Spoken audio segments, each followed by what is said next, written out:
Hey, good morning, guys, and welcome on into another episode, Picks on Net, NHL Picks and Predictions. I'm your host, Terry Edelman. You can follow me over on X at TPicks, and I'm ready to break down today's slate. But, of course, before we get to that, we'll take a look back at what happened yesterday on the show. Alex the Ferrier did not get a point, so that was a loser. And I was on Kings' money line, and the Kings losing to the Caps with Lindgren and net. Just hard to see that coming with how Lindgren has played this year, with how great the Kings have been on the road. But of course, they go and lose this game. So not too happy with that. Luckily, though, Brad Marchand with the 8th goal of the game. So it took 8 goals for Marchand to finally score. But he got it, scoring plus 135. So overall, a 1-2 day on the show, or 1-1 day on the show yesterday, 1-2 day overall for me. Looking at today's slate, I apologize, guys, but I totally forgot to look up the past history stats for today's matchups. And I realized that I had not looked it up 2 minutes before the show started. So I have stats for the first 2 games I'm breaking down, but other than that, I don't. And I could look at them while I'm doing the show, but that's very difficult to do while trying to do everything with the show. So I apologize, guys, not having those stats for all the games I'm talking about. With that being said, we're going to jump into the first game here, which is the St. Louis Blues and the Toronto Maple Leafs. The Blues plus 100, road dogs. The Leafs minus 120, home favorites, and a total 6 here in this game. Bear with me as I get everything up. I am totally unprepared today. But looking at this game here, I do have past history stats for this one. St. Louis 3-2 in the last 5 meetings, so pretty even there. 5 overs, 1 under, 3 games finished with 6 goals in the last 9 meetings. And looking at these two teams this year, St. Louis was definitely an over team earlier on in the season. Looking at their goaltending, Binnington 4-5-3 with a 3.34 goals against average, 869 save percentage. Joel Hofer 2-4-1 with a 4.04 goals against average, 867 save percentage. Both Blues goalies have struggled a lot this year. Toronto on the other side, all 3 of their goalies have at least a 3.07 goals against average. Joseph Woll, 1 start, 0-1, 3.07, 906 save percentage. That's the best goalie stats on the Leafs roster so far this year. So both teams have been over teams now. St. Louis has gone under in 2 of 3, a 3-2 win against Calgary, 6-5 shootout loss to Philly, and then a 4-1 loss to Vegas in their last game. Toronto, who had been on an over, huge over streak, finally that came to an end in Chicago, where they lost 3-2 in their last game. The Leafs continue to lose games. And Toronto is just not playing very well. But heading into the season, I was pretty low on this Toronto Maple Leafs team. A lot of people thought that not having Mitch Marner, there were a lot of people that thought the Leafs were going to be able to overcome that. I'm not saying that's the only reason why they struggled, because Mitch Marner obviously didn't play in defense or in goal. The Leafs have really struggled there. So when I look at this game here, it would be a heavy lean towards the over 6 here in this one. I did see 5.5s earlier as well. Jordan Binnington likely for the Blues, and Joseph Woll confirmed for Toronto here in this one. I will get up player stats here, and we'll see who is doing Between these two teams here, bear with me for a second. Okay, guys with value, Oliver Ekman-Larsson at the top of the list. He's got a point in 4 of his last 5 games. He's plus 102. Morgan Riley also has a point in 4 or 5. He's plus 105 here. And that's basically about it for the point prop streaks. Nobody's on really any kind of goal streak. Holloway, John Tavares both have scored in 3 of 5, but both didn't score in their last game. Power play streaks, there are none here. William Nylander assist, but that's a parlay piece.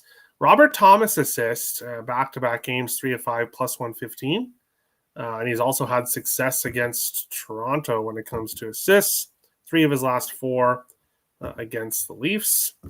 And Oliver Ekman-Larsson, back-to-back games with an assist, plus 127. And Jimmy Snuggerud, back-to-back games with an assist, plus 235. Overall, passing in this game, I don't trust the Blues. I don't trust the Leafs. Can I trust both teams to put up enough goals to get this game over? Not enough. So we're passing. We are passing. What up, Terry? Hey, Robert, how's it going? Kyrou has 9 points in 9 games played versus the Leafs, plus 106. Robert Thomas has 7 assists in 8 games versus the Leafs. Buchnevich has 17 points in 18 games played versus Leafs, plus 100 for point. Holloway has 3 points in 2 games played, plus 102. All right, so lots of past history lots of player past history stats for Robert. Carlson ruined my 4-leg, plus 444. Oh no. Yeah, he didn't get a point at all, despite the Ducks playing well. Nice looks, Robert. Nice looks. Like button smash. Thank you, Chisman. I appreciate that. Appreciate it. What up, Terry? Put it in reverse. Hey, Mr. Stars fan. How's it going? We'll be talking about your Stars momentarily. They're up next after this next game. Seattle Kraken and the Detroit Red Wings. Seattle plus 145, road dogs. Detroit minus 170, home favorites.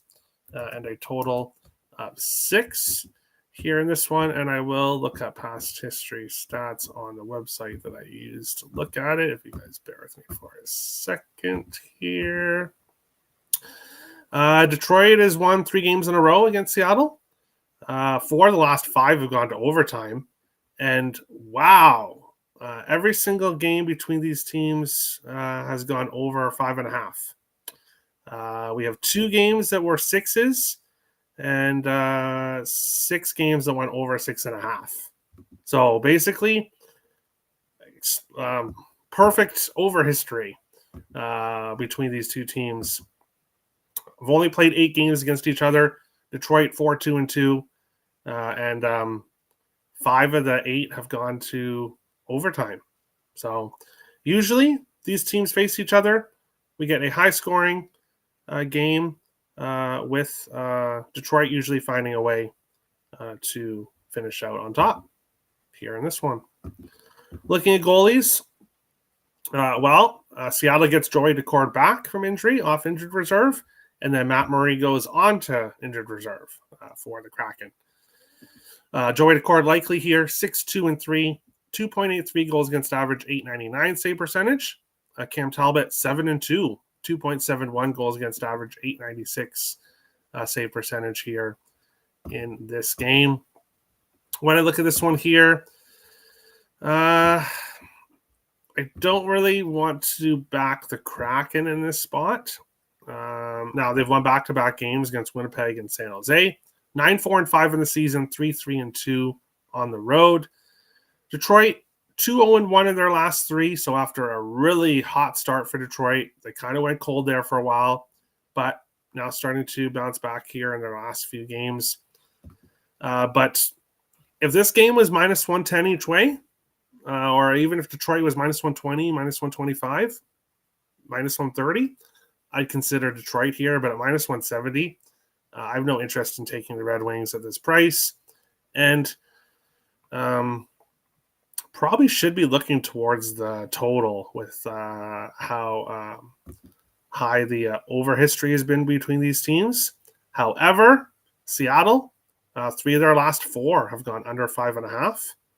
And Detroit, more of an over team, 2-1 against Rangers in their last game. So ultimately, nothing here in this one.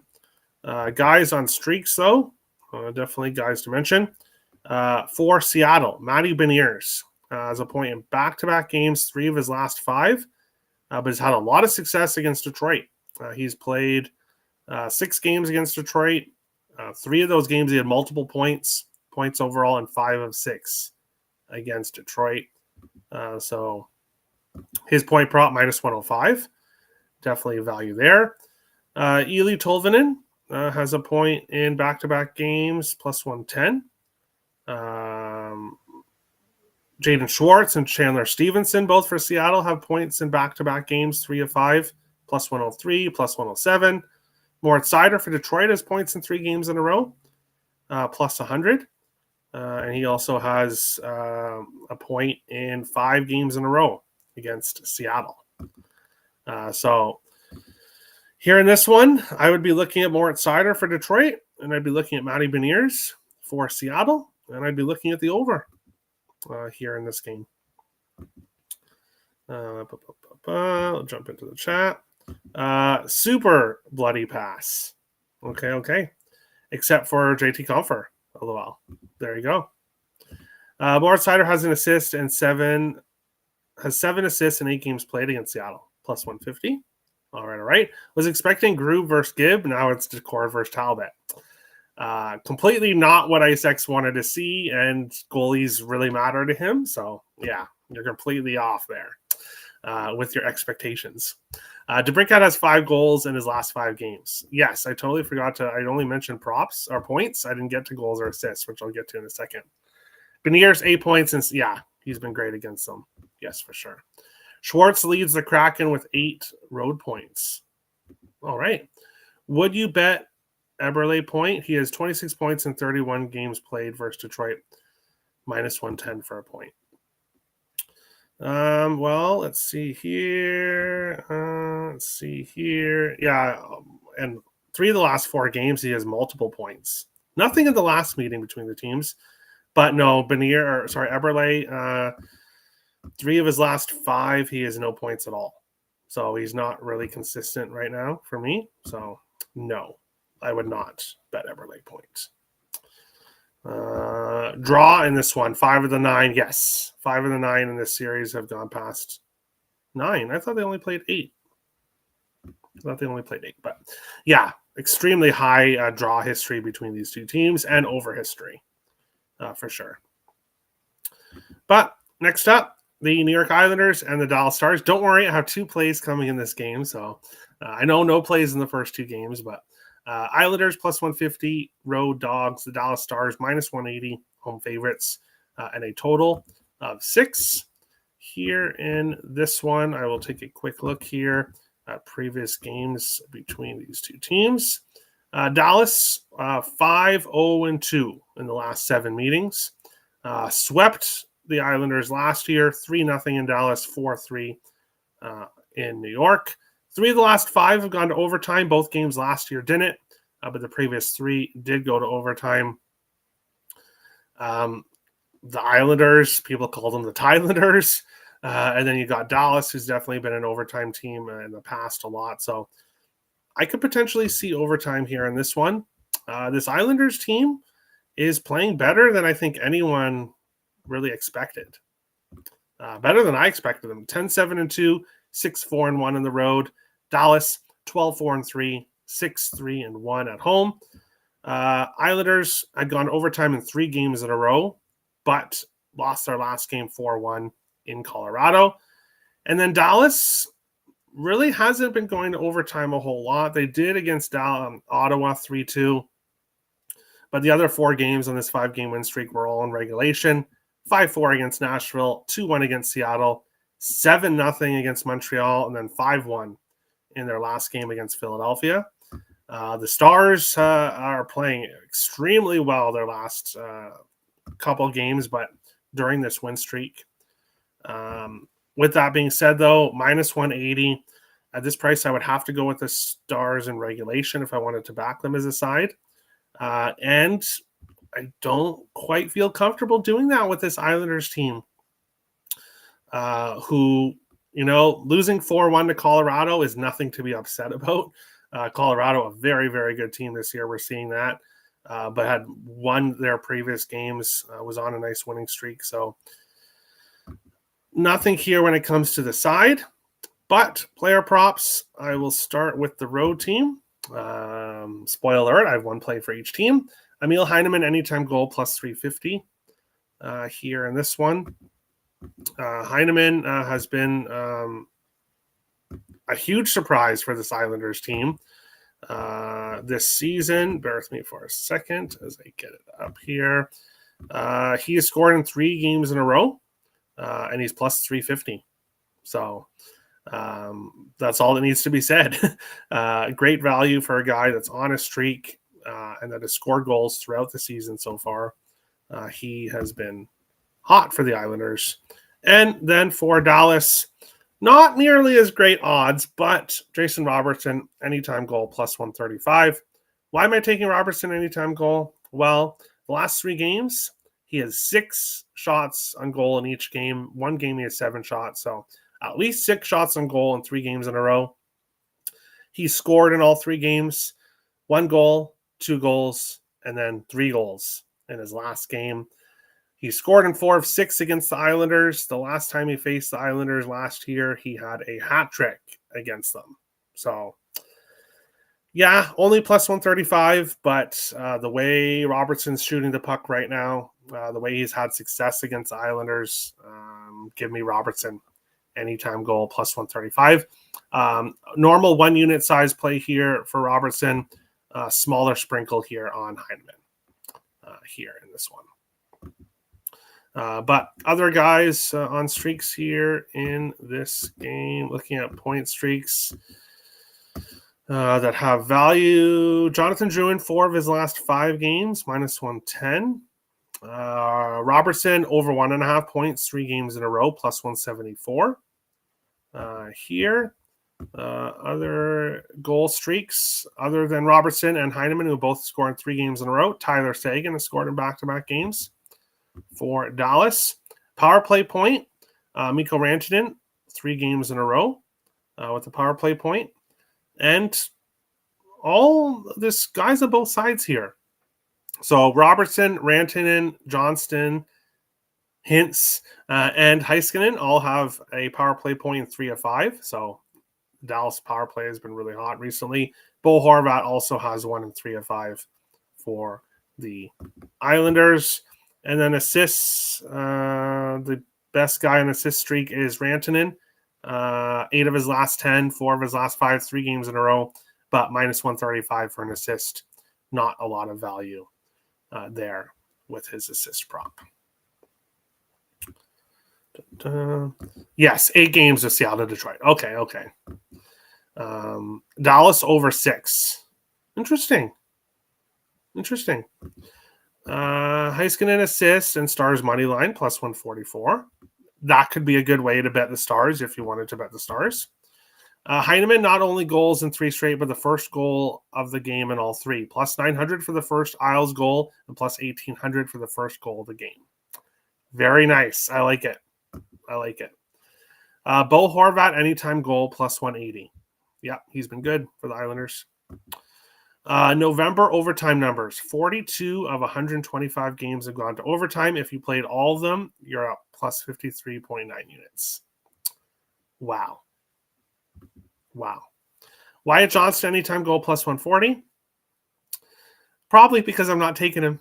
Probably. He probably does have a good game here in this one. But we will continue on along with our next one, which is the Columbus Blue Jackets and the Winnipeg Jets.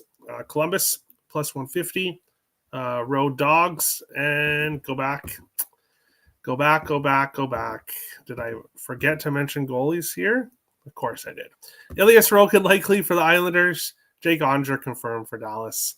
Very, very, very similar numbers.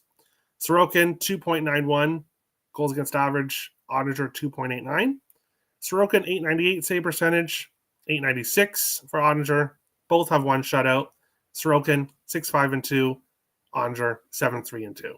So incredibly comparable numbers between those two. Here in this one, I'll start with goalies first, so I don't forget this time. Elvis Merzlikins confirmed for Columbus, 4-3, 3.14 goals against average, 908 save percentage. Eric Comrie, likely for Winnipeg, 3-1, 2.75 goals against average, 908 save percentage here in this game. And when I look at this one here, when it comes to a side perspective, Columbus, obviously on the second night of a back-to-back, 4-3 shootout win last night against Montreal. Columbus 3-0-1 in their last four, and they've gone to the shootout in 3 of their last 4 games, and they've gone to overtime in 4 of their last 5. So Columbus has been an overtime machine recently. Winnipeg had really been struggling when it comes to finding ways to win, but able to find a way to beat the Calgary Flames 4-3 in the shootout in their last game, winning 2 of the last 3 on the road, heading home now, 5-3 at home this season. When I look at this game here, I don't want any part in the side. The Jets not playing well enough for me to back them here. I would have to go with in regulation at this price. And I just mentioned how Columbus has gone to overtime in 4 of their last 5 games. So not a spot that I want to take the Jets. And not a good spot for Columbus either. Second night of a back-to-back. However, I will take Josh Morrissey over half an assist at -105 here in this one. 4 games in a row with an assist for Morrissey. He has one in 9 of his last 11 games. 4 multi-assist games during that stretch. And back-to-back games against Columbus, he has an assist. Top defense pair, top power play. There's just value with Morrissey to get an assist at -105. And that's my only play here in this game. Other players to look at here. Bear with me for a second. Point props that have value. Adam Fantilli, 4 of his last 5, -113 for a point. Here. Goal streaks. Fantilli, 4 of his last 5 games he's scored in, +240. Dmitry Voronkov has scored in back-to-back games, +260. And Mark Scheifele has scored in back-to-back games, +155. Kyle Connor has a power play point in 3 games in a row, +188, as does Josh Morrissey, +215. And for Columbus, Marchenko has a power play point in back-to-back games, +250. Voronkov, back-to-back games, +380. And Zach Werenski, back-to-back games with the power play point, +240. Marchenko assist. I really should be on Marchenko assist because if you've been on Marchenko assists, you've been doing very, very well. 9 of his last 10 games, he has an assist, +120 here in this one. Werenski, an assist in 4 or 5. He's -105. Already mentioned Josh Morrissey, of course, and that's basically about it here in this one. Ryan Hartman is injured. Yes, he is. Danila, you're off, getting an opportunity on the top line with Kaprizov and Zuccarello. That'll be interesting to look tomorrow. Kent Johnson, 2 goals and 1 game played versus Comrie, +400. I like it. Wallstedt confirmed against the Canes tomorrow. I don't want to say too much, but you guys could probably guess what side I'm going to be on tomorrow against the Canes. Johnson. Yes, Johnson. Not just back-to-back for Columbus, but 3 and 4. Oof. Also had to go through customs, issues crossing the border, Jets money line, and Flames team total under 3.5. Calgary scored 4 goals in just or more in 3 times this season. Okay, interesting parlay there for Jonathan, who's Jets money line and then Flames alternate team total under 3.5. I like it. Final game I'm breaking down, and then we'll get to the rest of the games on the slate segment. Utah Mammoth and the San Jose Sharks. Utah minus 135 road favorites. The Sharks plus 115 home dogs, and a total of 6 here in this game. Bear with me for a second as I quickly check on how these two teams did against each other last year. With Utah, it's difficult because I kind of want to mention streaks when they were Arizona, but technically a new franchise. So sometimes I will if it's a long history going back. Otherwise, I'm trying just to focus on when these teams, since Utah has become Utah. But since Utah has become Utah, 3-0-1 against the San Jose Sharks. 5-4 overtime win for the Sharks last year in Utah, but Utah's won the last 3, 4-3 in San Jose, 2-1 in Utah, and then earlier this season, a 6-3 win for Utah against the Sharks. How are these two teams doing heading into this game? Utah on the second night of a back-to-back, 3-2 overtime loss in their last game against Anaheim, which followed a 3-2 overtime loss in their game before against the Islanders. San Jose was red hot and now have lost back-to-back games, 2-0 in Calgary and 4-1 in Seattle. When it comes to the side in this game, nothing here for me. I kind of lean towards the Sharks. I think overall they've been playing a bit better than Utah recently, but not enough to pull the trigger on it here in this one. Taking a look at guys on streaks here. When it comes to point props, not a whole lot of value. Goal props, Dylan Guenther scored in back-to-back games. Maybe he's starting to heat up, plus 190 for Utah. Nothing really when it comes to power play points. Assists, streaks. Mikhail Sergachev for Utah has an assist in 4 of his last 4 games in a row, plus 110. If I was playing something in this game, that's what it would be. It would be Sergachev assist, a plus 110. Celebrini assist in 6 of his last 10 games, 3 of his last 5 overall, minus 110 here in this game. Sharks money line. Yeah. Back-to-back for both? No, the Sharks last played on the 15th. No rest for the Sharks. Zibanejad anytime goal and Rangers first goal. Scored the Rangers' first goal in consecutive games, 3 of 4 and 6 times this season. All right. Utah has 2 wins in the last 9 games, both against Buffalo. Yikes. You love to remind us about their 2 wins versus Buffalo. LOL. Mammoth hater. There we go. But other games on the slate that I did not break down. New Jersey and Tampa Bay. New Jersey around plus 150 road dogs. Tampa Bay minus 180 home favorites. And a total of 6. I think we're going to get some value with this Devils team. With Jack Hughes being out of the lineup, I think we are going to get favorable prices for the Devils, and that's definitely what we're seeing here in this game with the Devils as a road dog. I would lean with them here.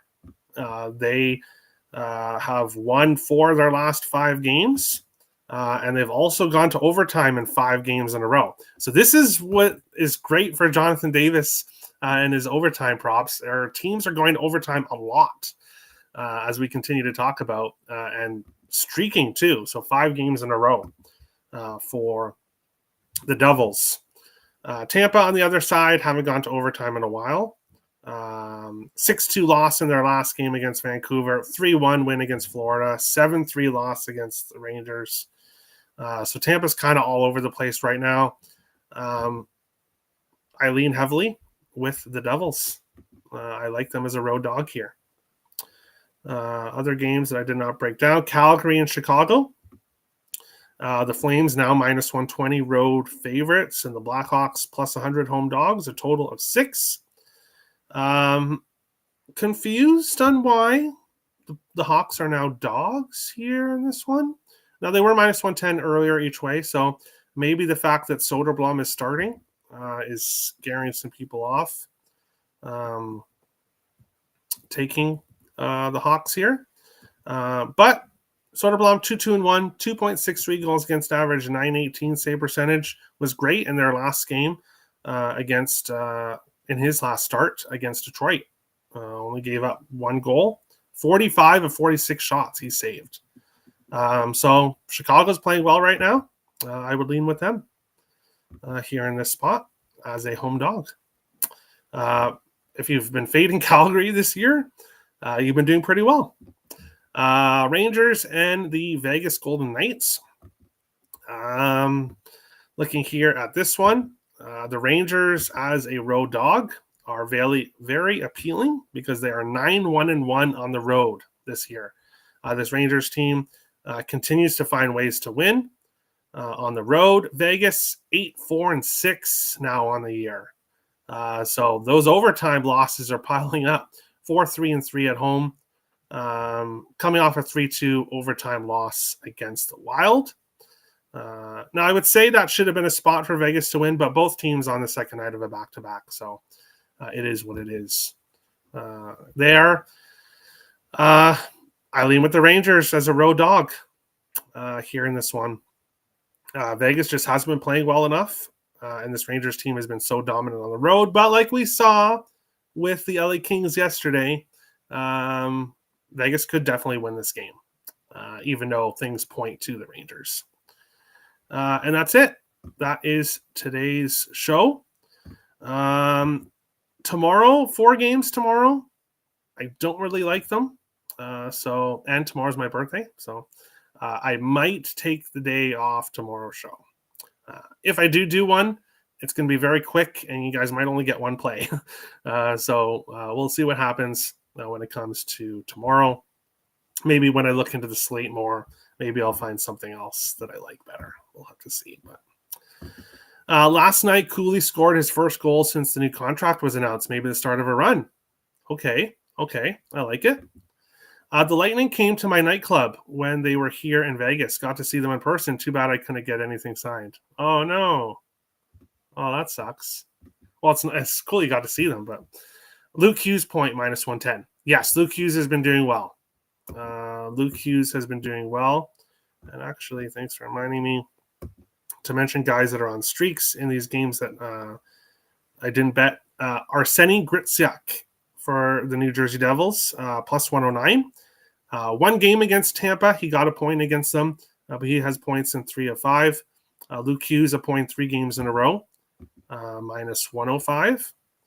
And then when it comes to Chicago, Artem Levshnov, who I took a chance with, and I think it was that game against the Devils, and of course he didn't get a point, but he's getting points in all the other games, so there you go. And also assisting a lot. His assist, all the games he's got a point, he's got an assist, because I don't believe he hasn't scored a goal yet this year. So assist plus 130 for Artem Levshnov here. Rangers, Panarin assist, 3 games in a row, plus 110 here in this one. And Mika Zibanejad, back-to-back games with a goal, plus 230 here in this one. Happy birthday to us tomorrow. Oh, yeah, we have the same birthday. I think I remember you mentioning that before. But happy early birthday, Sanju. Happy early birthday, Terry. Thank you, Robert. I appreciate that. Happy birthday if we don't hear from you, Terry. Thank you. We'll see. We'll see what happens. It's a 4-game slate, but maybe I'll jump on and break it down. But as I said, don't expect a whole bunch of plays on tomorrow's slate. But thank you guys for watching. Best of luck on the Tuesday night slate, and we'll see you guys on the next show. Best of luck.